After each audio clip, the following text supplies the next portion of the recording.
Nos últimos anos, nós estamos vendo as editoras de quadrinhos aqui no Brasil numa disputa para encontrar aquele título que vai explodir as nossas cabeças, novas formas de quadrinhos, novos títulos, novos clássicos.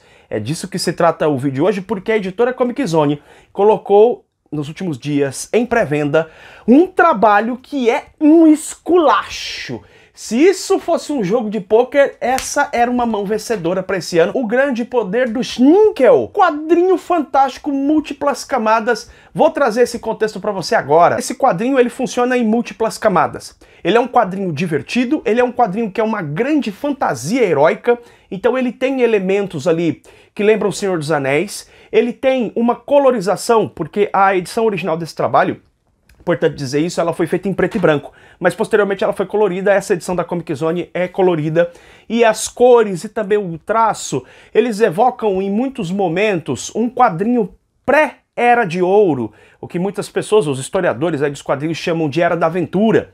Terry e os Piratas, né? Aquele quadrinho lá da época do Fantasma ainda, década de 30, ele tem um traço, cores que evocam isso, com grandes templos, grandes viagens em desertos, oceanos, florestas com árvores gigantescas. Ele tem muito desse clima da aventura, mas ele também é um quadrinho que pode ser avaliado sobre um viés mais político, sobre o poder, sobre as dominações, as ditaduras, e por um outro lado ele também é profundamente religioso. Tudo isso junto, misturado, numa construção narrativa absolutamente viciante, com um traço, um desenho lindíssimo e um roteiro super enxuto, levando em consideração todos esses elementos que eu estou te falando. É um quadrinho que você lê numa tacada só, e quando você vai lendo, você vai se divertir, você vai se angustiar, ele vai provocar reflexões em você, e no final você vai perceber que ele é um quadrinho muito diferenciado, muito acima da média, exatamente por conta de todas essas camadas e possibilidades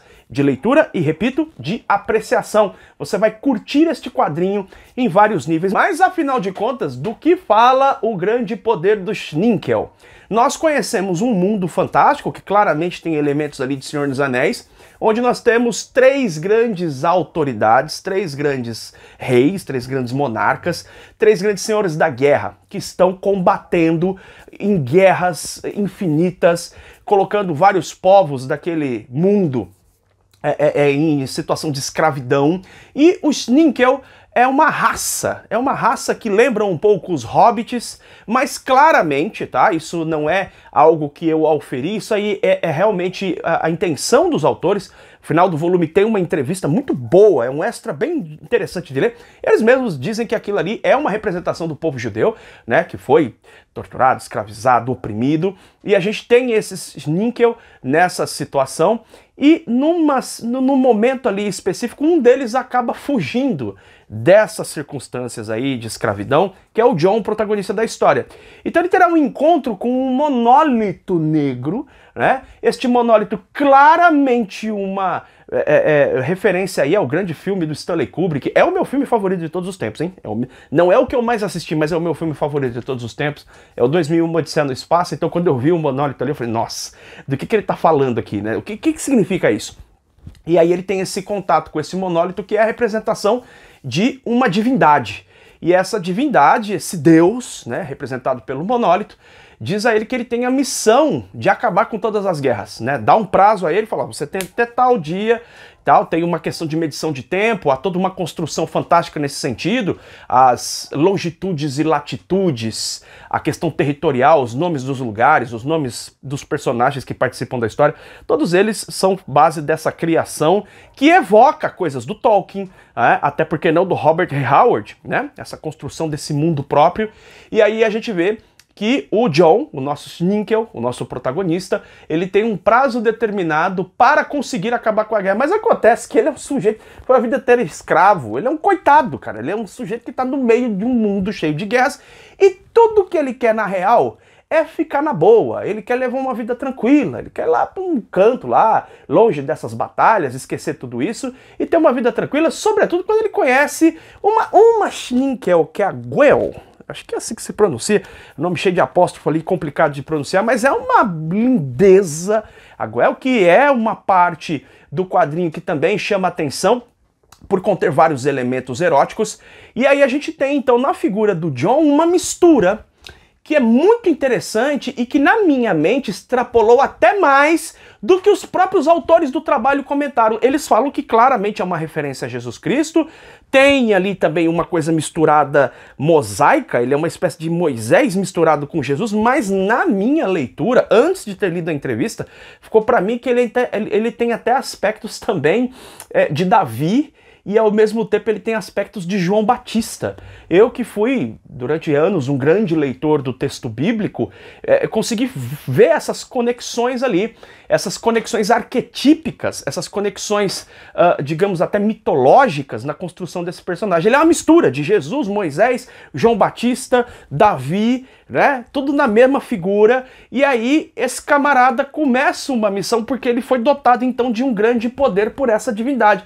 Ele é dotado de grande poder, isso lembra Moisés, e ele tem essa missão, então, de fazer, né, com que essas guerras sejam findadas, e aí ele vai numa grande jornada, sempre desejando muito a mulher dos seus sonhos, mas ele também, ou a Schninkel dos seus sonhos, mas ele não consegue ficar com ela. O quadrinho brinca com um humor bastante torturante nesse sentido, então é engraçado porque a gente vai acompanhando também todas as derrocadas do John, como ele sempre se ferra no final das contas e como as coisas acontecem de uma maneira que deixa na nossa mente, em muitos momentos, se aquilo foi mero acaso ou se aconteceu de fato o milagre a qual lhe é atribuída, né, como um escolhido, né? Todo mundo fala, olha, ele realmente conseguiu produzir um milagre. Só que tem situações que se encaixam ali que você fica com a dúvida, isso aqui não é uma só coincidência?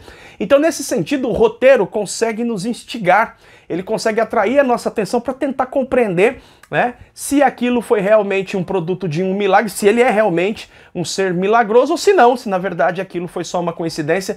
É verdade que mais para frente o roteiro vai abandonar essa discussão, ele vai optar por um dos lados da questão que eu não vou tratar aqui com você, mas nós vamos acompanhando uma grande jornada deste personagem do John e que lembra em alguns momentos até mesmo coisas escritas por um Jodorowsky, por exemplo. Você vê que o Jodorowsky tá ali, né? O Jodorowsky deve ter se influenciado em alguns dos seus trabalhos nesse trabalho, porque ele é muito aclamado na França, na Holanda, na Europa, mas também você consegue perceber ali grandes elementos de jornada dessas do Jodorowsky, essa situação em que o personagem, uma espécie de John Defoe, como a gente vê no Incal, por exemplo, em que ele não tá bem, ele não é aquilo, cara, ele não é esse Messias. Todo mundo diz que ele é o Messias e tal, e ele não se sente desse jeito. Tudo que ele quer é pegar a Schninkel dele lá e viver sossegado no canto dele, mas ele foi posta essa carga sobre ele, e nesse sentido ele é Frodo também. Cara, e o quadrinho vai te levando para várias paragens, ambientes diferentes. É uma grande sacada da construção da história. Te leva por oceanos, te leva para reinos fantásticos. Conhece personagens que são muito, muito inusitados.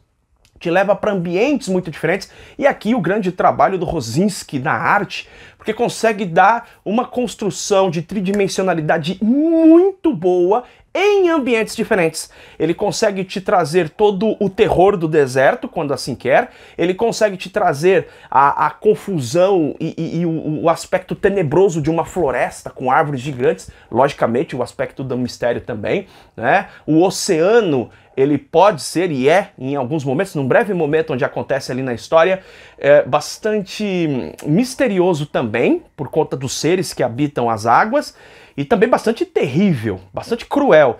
E as várias ironias que vão acompanhando o John, né? Ironias, coincidências, pequenos gestos que, como eu disse lá atrás, você não sabe se aquilo é produto de um milagre mesmo ou produto apenas da imaginação desse pequeno Schninkel, que tem esse peso enorme sobre os ombros, mas nem ele mesmo sabe se isso vai acontecer.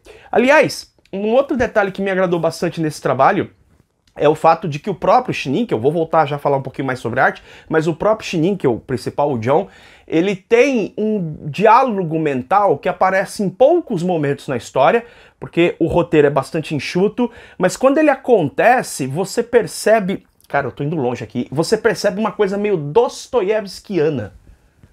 É, cara, e quando eu li a entrevista ali, eu vi que o Van Hamme, que é o escritor, ele diz que leu muita literatura e, pra mim, tem uma coisa meio de Dostoiévski ali. Se você já leu Os Irmãos Karamazov, tem a figura do Dmitri, por exemplo, que é a figura, um dos personagens mais importantes da história, e ele tem um diálogo mental, um conflito mental. Ora ele é, ora ele não é, ora ele é, ora...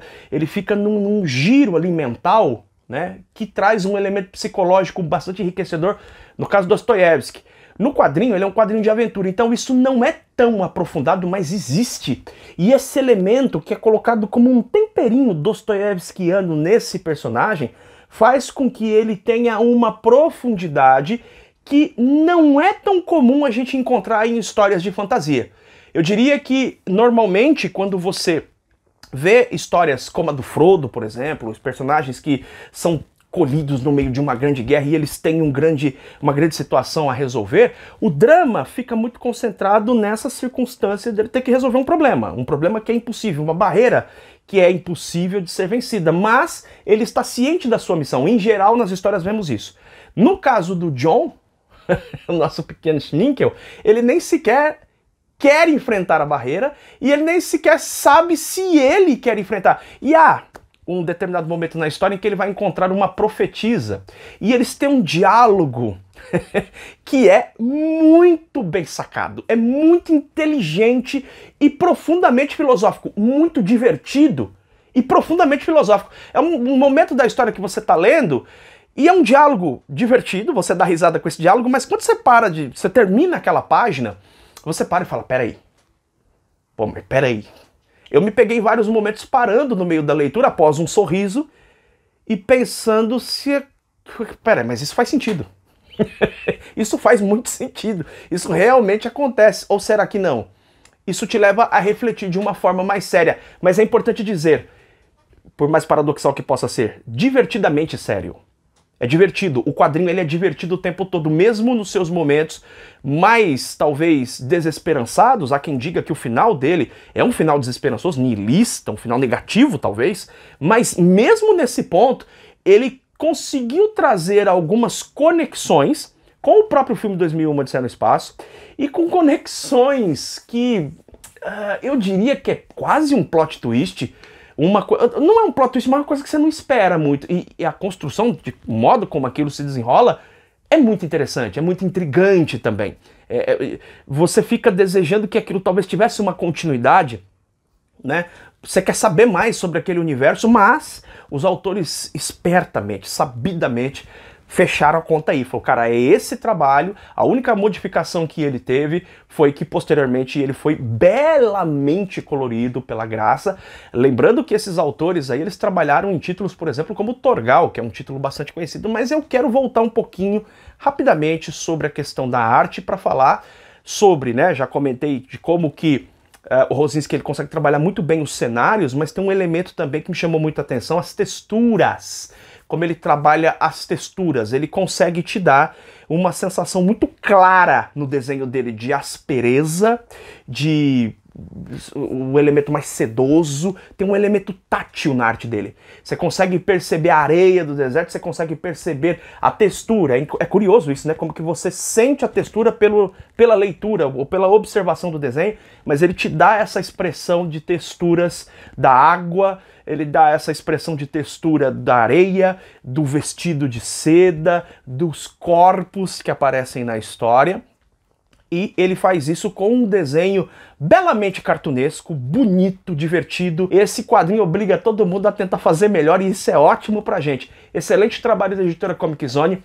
O link tá na descrição para você adquirir, já comprar na pré-venda lá na Amazon. Você sabe que comprando na pré-venda na Amazon o preço ele vai flutuando, quando ele fica mais baixo você vai pagar o preço mais baixo, tá bom? Estamos colocando o link também no comentário fixado e no nosso canal de Telegram, caso você não faça parte, tá aqui na descrição o link do nosso canal de promoções no Telegram. Cara, pode ser mesmo, você quer ler um quadrinho inteligente, divertido e com muitas camadas, muito bem construído, muito bem desenhado, o grande poder do Schninkel é a pedida que você estava esperando. Fechou? A gente se vê em breve em mais um programa do canal BB HQs. Beijo enorme no seu coração. Tchau, tchau.